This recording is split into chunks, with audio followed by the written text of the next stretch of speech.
예, 바이오 얘기를 좀 심도 있게 했더니만요. 정신이 그쪽으로 가 있습니다. 지수 한번 보고 에너지 머니 하겠습니다. 코스피 45포인트, 예, 2% 상승 2,335고요. 코스닥은 699. 별로 이제 오르내림 없이 강세 기조를 유지를 하고 있습니다. 예. 에너지 머니 오늘은요. 지난번에 그 사우디, 빈살만, 네옴시티 이런 키워드를 우리가 기억을 하고 있는데 이번에는 아랍에이트 두바이가 10년 동안 1경원이라는 투자를 한다. 예.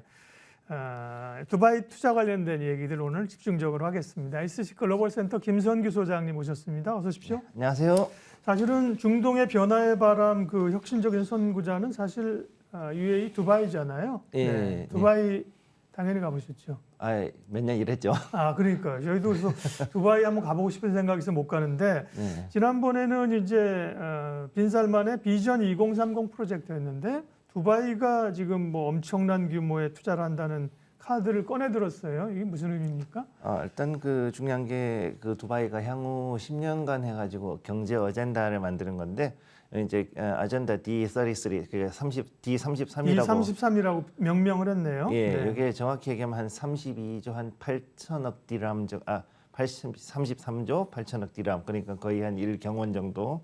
그 금액이군요. 예, D는 금액. 두바이일 거고. 네, 그래서 두바이에서 이제 33조 디람을 투입을 해가지고 거의 1경원 정도를 투입을 해서 이제 경제를 발전시키겠다 이런 이야기를 한 거거든요. 그래서 여기 보면 그 여러 가지 친환경 제조라든가 유니콘 그 기업을 여러 가지 키운다. 그 다음에 이제 또 그것뿐만 아니라 또 에너지도 친환경 에너지로도 전환을 하고 그렇게 해서 여러 가지로 아젠다를 한 100가지 정도를 지금 제시를 했는데 그 중에 상당수는 이전에 얘기했던 것들을 이제 다시 한번 반복하는 그런 것들이 좀 많았습니다.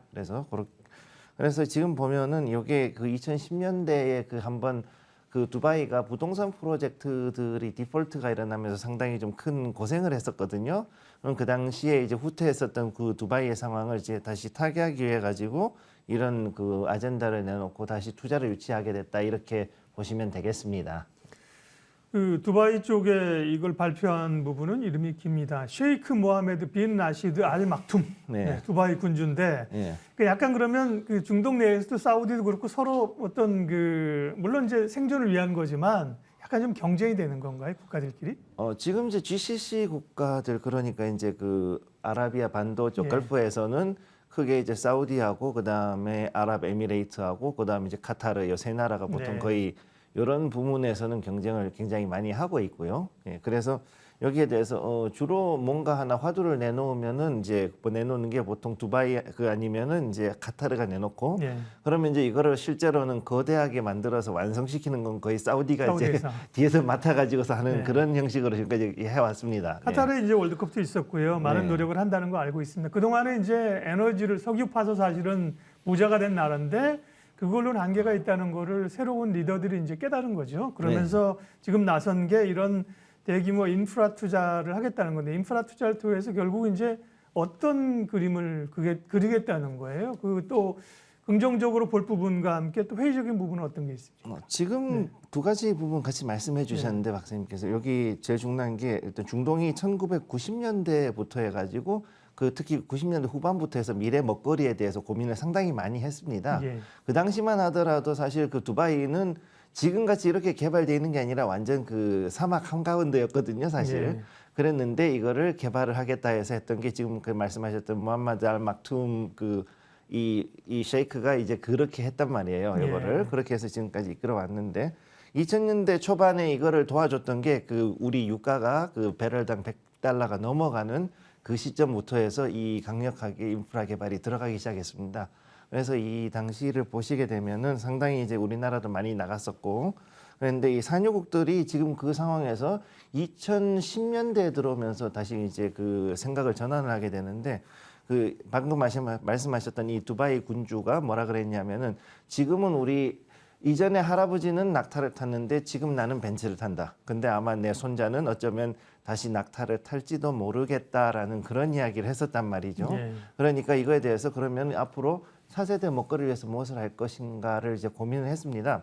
그랬다가 이제 어떻게 됐느냐 하면은 여기에서 주로 그 GCC 국가들이 국부 펀드를 이용해서 뭘 했냐면은 이제 스포츠 구단 사는 거라든가, 그다음 호텔에다 투자를 하는 거라든가, 아니면 이제 그 금융기관을 따로 이제 국부 펀드가 자체적으로 그 금융기관을 만들어서 이걸로 유럽이나 미국 증시에 투자를 하는 이런 방향으로 굉장히 많이 갔었죠. 네. 그러다 보니까 이제 우리가 알고 있는 그 킹덤 홀딩스의 뭐 알왈리드 왕자 같은 경우는 뭐 지금 애플의 2대 주주다, 뭐 시티은행도 가지고 있다 이런 얘기를 지금 하는 게 이제 그런 것들로 이제 일어났던 것들인데, 그랬는데 이제 지금까지 했던 것들과는 다르게 이제부터는 어떻게 했냐면 친환경 에너지에 대한 개발, 특히 이제 그 사우디가 지금 우리 HD 현대하고 하는 이런 수소 밸류 체인이라든가 아니면 이런 것들에 대한 거, 그 다음에 태양광과 풍력, 그 다음에 또 이제 자체적으로 지금까지는 업스트림으로 해서 그냥 원유만 수출했던 것들을 이제는 자기들이 그 석유화학 터미널을 만들어서 유화 제품을 수출하는 것을 더 중점으로 두게 됐다, 이렇게 보시면 되겠습니다. 네.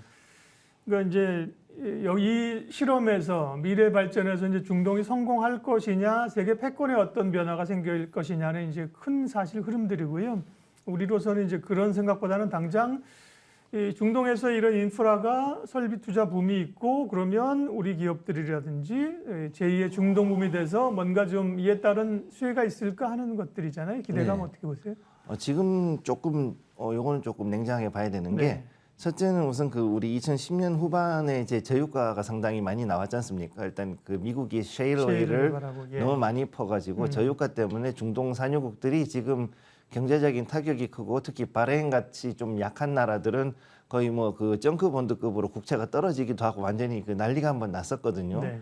그랬었기 때문에 지금 현재 중동 개발 같은 경우는 일반적으로 국부 펀드가 가지고 있는 유가라든가 이런 거를 기반으로 한 재원보다는 공동 투자 아니면은 채권 발행을 통해서 이제 어떤 재원을 마련해서 하는 게 많기 때문에 이전에 비해서는 조금 더 그 까다로워졌다라고 저는 그렇게 보고 있습니다. 그래서 이전에 같은 경우는 그래도 우리나라가 여전히 그 지금하고는 비교할 수 없을 만큼 그 경제 규모가 자꾸 개도국이었으니까, 예.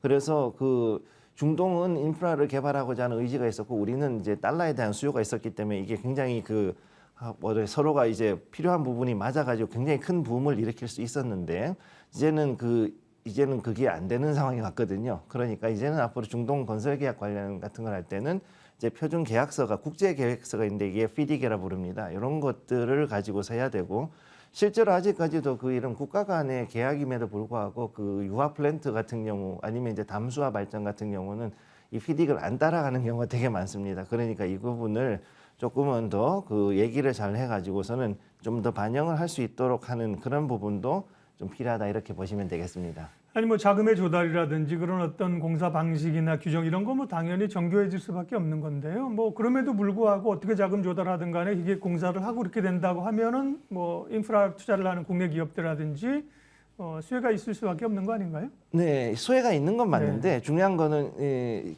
경험상 사우디뿐만 아니고 예. 중동 공사의 특성상 예. 그 돈 기성을 받아내는 게 제일 어려운 일입니다. 기성이라는 건 이제 수주하고 나서 실제 그거를 공사를 하면서 단계적으로 돈을 차곡차곡 받는 걸 말씀하시는 그렇죠. 거죠. 부분으로 받는 그 예. 부분 공사 그 대금이라고 해서 그걸 기성이라 부르는데 네. 이 기성 받는 게 굉장히 힘들어요. 네. 그러다 보니까 이걸 받기 위해 가지고서 상당히 좀 많이 머리를 써야 되고, 네. 그다음 또 여러 가지 좀 그 기술들이 있는 게 사실이거든요. 그런 그래서 부분, 그래서 중동에 계시다 오셔서 그 현장 얘기를 잘 하시는데, 그래서 어쨌든 그렇다고 치고, 네. 어떤 우리로서는 어떤 섹터들, 뭐 과거는 중동 붐 때는 이제 건설주가 제일 각광받았잖아요. 네. 어느 쪽이 좀 수혜가 있을까요? 아무래도 지금 이제 사우디가 우선 니엄 프로젝트를 가지고 신도시를 아예 내놨기 때문에 분명히 이제 그 이 두바이라든가 아니면 다른 나라 카타르 같은 경우도 역시 신도시인데, 지금까지 왔던 마스다르 시티라든가 아니면은 뭐 이제 카타르 같으면은 거기에 마스다리라든가 아니면 루사일이라든가 여러 가지 그 신도시 프로젝트가 있습니다. 그럼 그거를 좀 더 이제 고도화해 가지고서 거기에서 친환경 에너지라든가 아니면은 좀 더 스마트 시티로서 만들어가는 과정을 가든가, 아니면은 그 다음에 각종 산업 기반, 특히 이제 그 지금 아까 말씀드렸던 유화 터미널을 더 확장하든가, 아니면은 여기서 아예 그 수소와 관련된 어떤 그 기술들을 붙이는, 혹은 암모니아 공장을 붙이는 이런 산업 기반 위주로 투자가 많이 들어갈 걸로 보이고요. 근데 이 지금까지 말씀드렸던 두바이 같은 경우는 사실상 아무리 그래도 결국은 부동산 개발 사업을 중심으로 좀 돌아갈 수밖에 없지 않는가 일단 그렇게 보고 있습니다.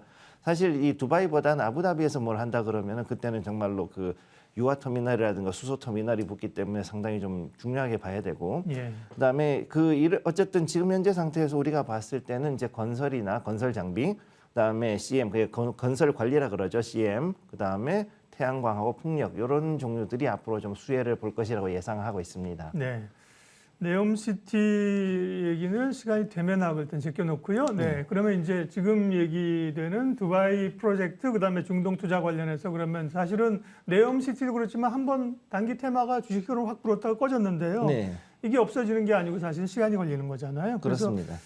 눈여겨볼 만한 이 중동 관련에 대한 투자 전략이라든지 관심 기업 좀 알려주세요. 일단 중요한 거는 이 중동에서 이 해외 건설이 어떤 식으로 돌아간지 최소한 홈페이지에 들어가셔가지고 실적은 한 번 정도 보시는 거를 보내드리고 예. 제가 여기 표를 간단하게 만들어 온 건데 이게 요걸 일단 보시면은 네. 요 관련된 주들을 보시면은 제일 확실한데 현재 건축으로 해가지고서 뜨는 것들을 조금 주목을 해서 보시면은 일단 삼성물산이나 이제 하나솔루션, 그다음에 대우건설, 이런 금호건설 정도인데, 근데 금호건설이 최근 들어가지고 한번 상한가를 쳤던 게 이게 한 5, 6년 전에 그 실적 가지고서 지금 이야기를 한 거거든요. 그러다 보니까 이거는 조금 주의하셔야 될 걸로 저는 보고 있습니다. 왜냐하면 그 당시에 금호건설이 어떻게 끝났는지는 잘 모르겠지만 그 뒤에 일단 실적이 없다 그러면 실적에 단절이 있으면은 약간은 좀 주의를 해야 되는 종목이다. 이렇게 이 정도만 제가 말씀을 드릴게요. 네. 기본적으로 이제 대형 건설사들이 들어갈 수 있겠고요. 표 한번 더 보여주시면 이제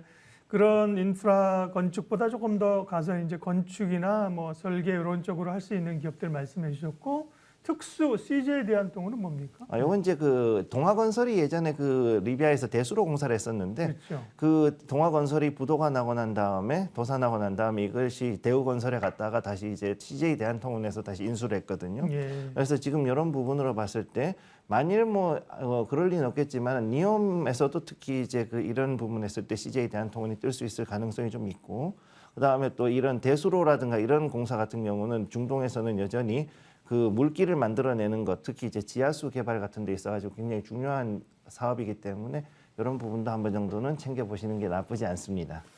네, 어쨌든 간에 뭐 반가운 소식입니다. 유가 가지고 무슨 다시 합종 연행을 하면서 뭐 이 가격을 만지는 게 아니라 이렇게 개발을 중동에서 하겠다고 하니까요. 우리로서는 이제 관련주 물론 이제 단기적으로 변동성을 주면서 이게 고민인 건데요. 오늘 그 아랍에미레이트 두바이의 D33이라는 대규모 프로젝트 SC 글로벌 센터 김선규 소장님과 점검했습니다. 고맙습니다. 네, 감사합니다. 네, 오늘 ECNB는 여기까지 하겠습니다. 주가는 강세 흐름들 이어가고 있고요. 예, 또 함께 해주시면서 여러 전략들 잘 수립하시기 바랍니다. 함께 해주셔서 고맙습니다.